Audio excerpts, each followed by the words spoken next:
cette vidéo va vous permettre de choisir le thème de votre blog, le thème étant l'apparence du site. L'apparence du site, donc choisir le thème de votre site ou de votre blog.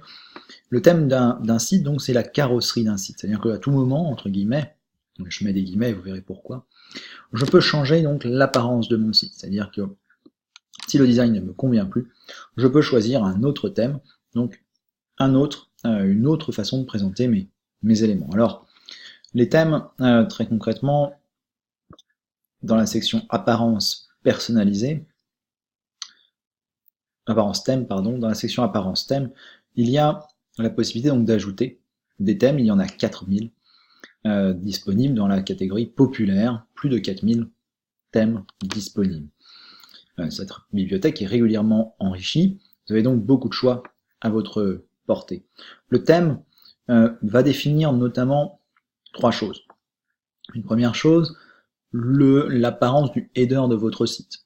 D'accord, le menu, c'est-à-dire vous voyez l'apparence du menu. L'apparence du pied de page également, et puis les typographies de votre site.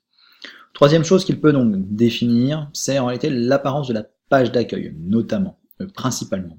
Vous voyez que les vignettes ici présentent l'apparence de la page d'accueil. Cette apparence de page d'accueil est disponible une fois que vous avez fait les configurations nécessaires pour l'obtenir. C'est-à-dire que lorsque vous allez installer le thème, eh bien cette configuration qu'on vous présente n'est pas du tout effective, et il faudra donc reconstruire morceau par morceau l'apparence en fait de cette vignette par différentes configurations. Vous comprenez dès lors que si vous changez de thème, eh bien effectivement vous serez obligé de reconstruire la configuration de la page d'accueil de manière quasiment systématique. En revanche, on va utiliser un outil qui va finalement outrepasser cette présentation de page d'accueil. C'est-à-dire que la page d'accueil, vous pouvez soit effectivement convenir que le thème vous propose une mise en page spécifique, que vous allez du coup vous allez suivre en fait la configuration de cette page d'accueil selon ce que vous ordonne le thème de faire, entre guillemets. Soit sinon vous allez construire pas à pas votre page d'accueil avec les éléments que vous voulez, sans finalement vous préoccuper de ce qui pouvait être défini initialement. Donc, conclusion, selon la méthode que nous allons appliquer, le choix du thème finalement va impliquer le choix des différentes polices qui vont être sur votre site, et encore, mais bon, il y a quand même la mise en place de police par défaut, qu'on pourra quand même modifier par la suite, vous le verrez.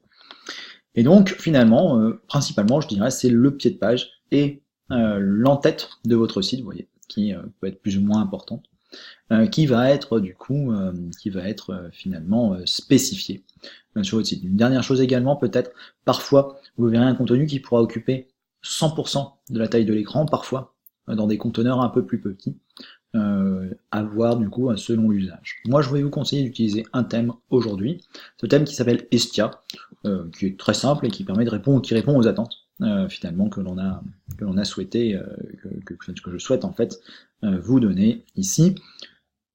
Pour installer un thème, il suffit donc de cliquer sur installer puis de l'activer pour du coup le rendre effectif. Vous voyez que si maintenant j'actualise mon site, je vais avoir quelque chose de très différent, avec par contre une page d'accueil où pour l'instant je n'ai pas encore choisi le contenu que je voulais voir dedans. Il y a eu des choses qui se sont passées et qui font que vous savez, le texte bienvenue sur ce site, alors il est là, mais il y a eu d'autres choses qui apparaissent et moi ça va pas être l'objectif de garder ma page comme cela, de la même façon que je vais vouloir configurer également différemment mes pages ici.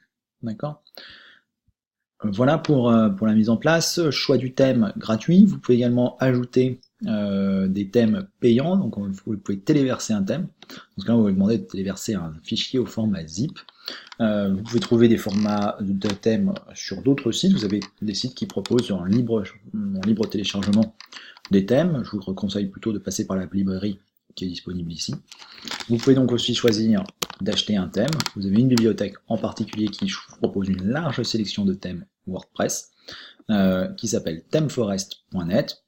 Un thème coûte souvent dans le temps 59$ sur cette plateforme. Attention, un thème payant c'est bien, mais ça ne fait pas tout.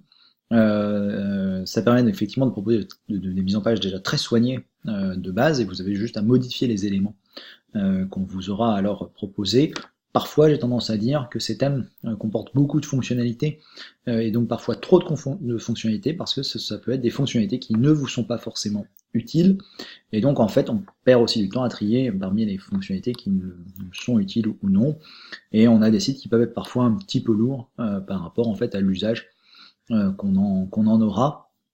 Donc mon conseil c'est de commencer avec un thème gratuit et peut-être ensuite éventuellement d'évoluer avec un thème payant.